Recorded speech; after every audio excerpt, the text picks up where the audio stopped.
Welcome back, everyone. Today we're diving deep into the Ukrainian conflict, but with a twist. A twist. Yeah, we're focusing on three battles: Mariupol, Bakhmut, and one you might not expect, Kursk. Kursk, a World War II battle. Exactly. We're going to see if there are any parallels between this historical clash and the modern warfare happening in Ukraine. That's fascinating. I'm eager to see what we uncover. Me too. Especially since you want to understand the counteroffensive right. Absolutely. Well, get ready for some intriguing insights because we're going to analyze the struggles on the ground, the influence of Western aid, and hopefully learn some valuable lessons about warfare itself. It's amazing how battles from different eras can still hold relevance to modern conflicts. It's not just about the tanks and trenches. It's about how warfare has evolved over time. But first, let's set the scene. Let's start with Mariupol, that strategic port city on the Sea of Azov. Right, it was a prime target for Russia early in the conflict. Capturing Mariupol would have given them that land bridge to Crimea and control over a large chunk of Ukraine's coastline. So the stakes were high. Incredibly high. The fighting there was intense, with Ukrainian forces holding out against overwhelming odds for weeks. It really became a symbol of their determination. Absolutely. But ultimately, the city was devastated, a stark reminder of the brutality of this war. Then we have Bakhmut, a city in eastern Ukraine that saw months of just brutal, grinding fighting. Bakhmut held strategic importance for both sides. For Russia, taking the city would be a symbolic victory, potentially opening up avenues for further advances into the Donbas. And for Ukraine. For Ukraine, it became a matter of demonstrating resilience, inflicting as many casualties as possible on the enemy, and preventing a Russian breakthrough. Now, here's where things get really interesting. We're bringing in the Battle of Kursk, fought in 1943 on the Eastern Front of World War II. Now, I know what you're thinking. What could a battle from over 80 years ago possibly have to do with the current situation in Ukraine? Exactly. But when we zoom out and look at the bigger picture, some striking parallels start to emerge. Kursk was one of the largest tank battles in history, and it marked a turning point in the war, shifting the momentum in favor of the Soviet Union. And the key elements that make it relevant to our deep dive are the scale of armored warfare, the strategic importance of defensive operations, and the emphasis on combined arms tactics. These are all themes we're seeing play out in Ukraine today. Right. The way these battles have unfolded, the challenges faced by both sides, and the influence of external factors like military aid all offer valuable insights into the dynamics of modern warfare. Okay, so let's get into the Ukrainian counteroffensive. Yeah. What were their initial goals going into these battles? Well, the objectives varied depending on the specific battle and the stage of the war. In Mariupol, the initial aim was to hold the city and prevent its capture by Russian forces. Makes sense. In Bakhmut, it was more about grinding down Russian forces and preventing them from advancing further into the Donbas. So a war of attrition. Exactly. And more broadly, the counteroffensive was aimed at liberating occupied territories and pushing Russian forces back towards their own borders. Ambitious goals for sure. But, as we know, wars are rarely straightforward. What were some of the major challenges that Ukrainian forces encountered during the counteroffensive? There were several substantial obstacles that hindered their progress. One of the most significant being the physical environment itself. Right. The terrain and weather in that part of the world are not exactly ideal for military operations. Imagine fighting in the vast open terrain of the eastern Ukrainian steppe, with little natural cover and few urban areas to offer protection. It's challenging enough on its own. I can only imagine. And then you add in the Rasputitsa, or muddy season. The ground turns into a swamp, making movement incredibly difficult for both sides. Wow, so the environment itself became an enemy. Absolutely. These conditions significantly impacted mobility and made offensive operations incredibly challenging, especially for a force like Ukraine's, which was already facing a more powerful adversary. And then there's the logistical nightmare of keeping an army supplied during such intense fighting. Logistical issues were a constant struggle for Ukrainian forces. Maintaining those supply lines for ammunition, fuel, food, and medical supplies, it was a Herculean task. Especially with Russia targeting those routes. Precisely. The Russians knew that disrupting Ukraine's supply lines was crucial to hindering their offensive capabilities. And it definitely had an impact. It did. Ukrainian forces often found themselves outgunned and outsupplied, which limited their ability to sustain offensive operations for prolonged periods. And we can't forget about the intelligence war that happens alongside the fighting on the ground. How did intelligence gaps and misinformation impact the counteroffensive? Well, the fog of war, as they call it, combined with deliberate disinformation campaigns by Russia, made it incredibly difficult to accurately assess enemy strength, positions, and intentions. So a lot of unknowns and potential for miscalculations. Exactly. This lack of clear intelligence undoubtedly impacted strategic planning and sometimes led to tactical decisions that proved ineffective. So we've laid out these incredible challenges that Ukrainian forces faced. But let's shift our focus now to the counteroffensive itself. Where did things start to go wrong? What caused some of the setbacks they experienced? Analyzing military failures is a complex process, but we can pinpoint some key factors that contributed to the counteroffensive's difficulties. All right, let's break it down. First up, military tactics. Were there specific decisions or maneuvers that backfired on Ukrainian forces? In some instances, it seems Ukrainian forces may have launched overly ambitious offensives without sufficient resources or intelligence, which led to heavy losses and limited gains. Adapting to the rapidly changing battlefield conditions also proved quite challenging. And it's important to remember that the setbacks weren't solely due to Ukrainian missteps. The Russians, they also employed some effective strategies to counter those advances. Right, they weren't just sitting back passively. So how did they do it? How did Russian forces counter those Ukrainian advances? Well, they utilized layered defenses. For one, think minefields, trench systems, fortified positions, all designed to slow down and attrit those Ukrainian advances. So basically creating a series of obstacles to wear down the attackers. Exactly. They also made effective use of electronic warfare, jamming communications and targeting Ukrainian units, disrupting their coordination. It sounds like they learned from their early mistakes, Yeah. adapted their tactics. They did. They showed a surprising degree of tactical adaptability, learning from their initial missteps and adjusting their defenses to exploit any Ukrainian vulnerabilities. And all of this, of course, paints a pretty grim picture of the realities of war. And it's important to remember the human cost. Did morale and psychological stress play a role in the counteroffensive struggles? It's difficult to measure the precise impact, of course, but the psychological toll of prolonged and intense warfare undoubtedly affects troop performance. I can only imagine. You've got constant shelling, the fear of death or injury, separation from loved ones. All of these things can erode morale and undermine combat effectiveness, even in the most dedicated and well-trained soldiers. It's a heartbreaking reality. But let's shift gears now and talk about something that's been a lifeline for Ukraine: Western security assistance. How has this influx of military aid impacted Ukraine's ability to resist Russian aggression? Western aid has been absolutely essential. It's not simply about the quantity of weapons, but the quality and the impact on Ukraine's overall military capabilities. It's really helped to level the playing field. So it's been a game changer.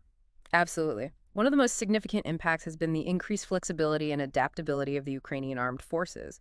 They've been able to integrate Western equipment into their existing Soviet-era arsenal, things like anti-tank weapons, short-range air defense systems, and long-range precision fires. So they're not just relying on old equipment anymore. No, they've got some serious firepower now. Yeah. And this has allowed them to counter Russia's initial quantitative advantage and mount a more effective defense. And it goes beyond just providing weapons, right? Right. Western support has also been instrumental in improving Ukraine's command and control structures, which is one of the most critical elements of any military's effectiveness. Makes sense. It's been crucial for Ukraine's ability to utilize its resources, both old and new, in a more coordinated and strategic manner. It's like they're getting a crash course in modern military strategy. In a way, yes. And we've also seen the development of specialized units within the Ukrainian military, like special forces, that have played a vital role in conducting reconnaissance, targeting high-value Russian assets, and carrying out complex operations. So they're becoming more sophisticated in their approach. And of course, we can't forget the vital role of NATO and allied nations in training Ukrainian soldiers. Absolutely. Since 2022, NATO and its allies have trained tens of thousands of Ukrainian soldiers, focusing on interoperability, operating Western equipment, basic infantry skills, and importantly, combined arms tactics, which is essential for modern warfare. So a lot of investment in training and expertise. It's a major undertaking, but it's been crucial for Ukraine's ability to effectively utilize the aid they're receiving and to stand up to a larger and more experienced military force. It sounds like this influx of Western weaponry, training, and support has been a game changer for Ukraine. But I imagine it's not without its challenges. You're right. Integrating all of this assistance comes with its own set of complexities. Like what? I imagine having such a diverse arsenal must create some logistical headaches. Absolutely. The Ukrainian armed forces now operate a mix of Western and Soviet Russian equipment, which presents challenges for maintenance, repair, and finding compatible parts. Standardizing ammunition and training across such a diverse inventory is also a major hurdle. And I recall reading about significant shortages of ammunition, particularly for the older Soviet-era systems. Is that still an issue? Yes, it's a critical issue. Ukraine has nearly exhausted its stockpiles of Soviet-era artillery and rocket ammunition, which were the backbone of its armed forces for decades. So a major dependence on Western supply chains now. Exactly. Which makes them vulnerable if those supplies are disrupted or delayed for any reason. So they're in a precarious position. What does this mean for Ukraine going forward? Are there specific needs they still have to address? Absolutely. The need for continued and even increased military aid is paramount. And in what areas? Well, Ukraine still needs crucial systems, particularly for air defense, to protect its cities and infrastructure from Russian missile and drone attacks. They also need more artillery pieces and ammunition to maintain pressure on Russian forces and support their offensive operations. And of course, the issue of fighter jets is still on the table. Right, those have been a point of contention. Why are they so important for Ukraine? Ukraine has been requesting modern fighter aircraft to counter Russia's air superiority and provide close air support to ground troops. So would he even the odds in the air? Exactly. While this request has been met with hesitation from some Western partners, it remains a critical need for Ukraine to effectively defend its airspace and support its ground forces. It's incredible how this conflict has become a testing ground for modern warfare, exposing both the strengths and weaknesses of different military doctrines and technologies. Speaking of testing grounds, it's time to circle back to that seemingly out-of-place battle we mentioned earlier, Kursk. What lessons can we draw from this historical clash that might shed light on the situation in Ukraine today? This is where things get really fascinating. Despite the differences in time and technology, the Battle of Kursk offers valuable insights into the dynamics of large-scale conventional warfare, particularly in the context of defensive operations and counteroffensives, which are very relevant to the current situation in Ukraine. So even though it was fought over 80 years ago, it still holds relevance today. Absolutely. One key lesson from Kursk is the effectiveness of defense in depth. The Soviets at Kursk created multiple layers of defenses, minefields, anti-tank ditches, fortified positions stretching back miles from the front line. It's not just about holding a single line, but creating a series of obstacles that the enemy has to overcome. Exactly. The aim was to slow down and attrit the German attackers, wearing them down before they could reach their main objectives. And we see echoes of this strategy in Ukraine's defense against the Russian invasion. They've employed similar tactics. Yes, they've utilized layered defenses, especially in urban areas, to inflict heavy casualties and bog down those Russian advances. And wasn't Kursk also notable for the successful use of counteroffensives? Yes. After absorbing the initial German attack, the Soviets launched a massive counteroffensive, utilizing their reserves and taking advantage of the weakened German forces. So a well-timed counterpunch. Exactly. And this counterattack proved decisive, pushing the Germans back and marking a turning point in the war on the Eastern Front.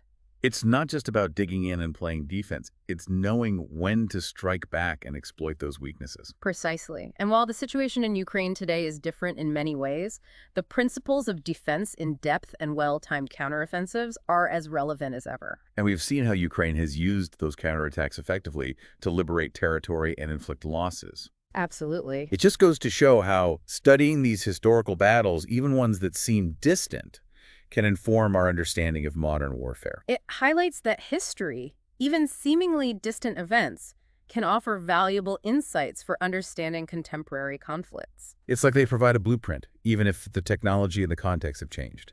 By studying past battles, we can identify recurring patterns, understand the evolution of tactics, and draw lessons that can inform our approach to present-day challenges. This deep dive has been incredibly insightful. We've gone from the brutal realities of Mariupol and Bakhmut to the surprising connections with the historical Battle of Kursk and the impact of Western security assistance. It's been fascinating, tracing the threads of history, strategy, and human resilience that are interwoven in this complex and ever-evolving conflict. There are no easy answers or quick fixes to this conflict, but understanding these nuances is crucial for anyone trying to grasp the challenges and potential outcomes of this war. It's a testament to the resilience and adaptability of the human spirit, both in the face of adversity and in the pursuit of victory.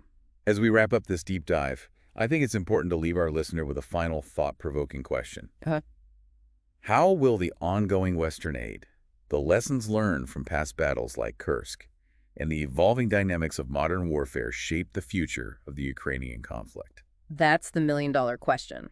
The outcome of this war will have profound implications, not just for Ukraine and Russia, but for the future of Europe and the global order. It's a conflict with no easy answers, but the stakes are incredibly high. It's a reminder that even in an age of drones and cyber warfare, the lessons of history, particularly the human element of conflict, remain as relevant as ever. This deep dive has been a real eye-opener, and I hope it has been for you listening as well. Indeed, warfare may have changed in terms of technology and tactics, but the fundamental challenges of leadership, morale, logistics, and adapting to unforeseen circumstances persist. We've covered so much ground today, from those intense battles in Mariupol and Bakhmut to the surprising parallels with the historical Battle of Kursk and the crucial role of Western aid. But as we leave you to ponder the future of this war, I think the most important takeaway is that this conflict is about far more than territorial gains or political ideologies. It's about the lives of millions of people caught in the crossfire, the sacrifices made on both sides, and the enduring quest for peace and security in a world increasingly defined by uncertainty and conflict. It's a reminder that understanding the nuances of warfare, its historical context, and the human stories at its heart is essential for navigating the complexities of our world and striving for a future where peace prevails.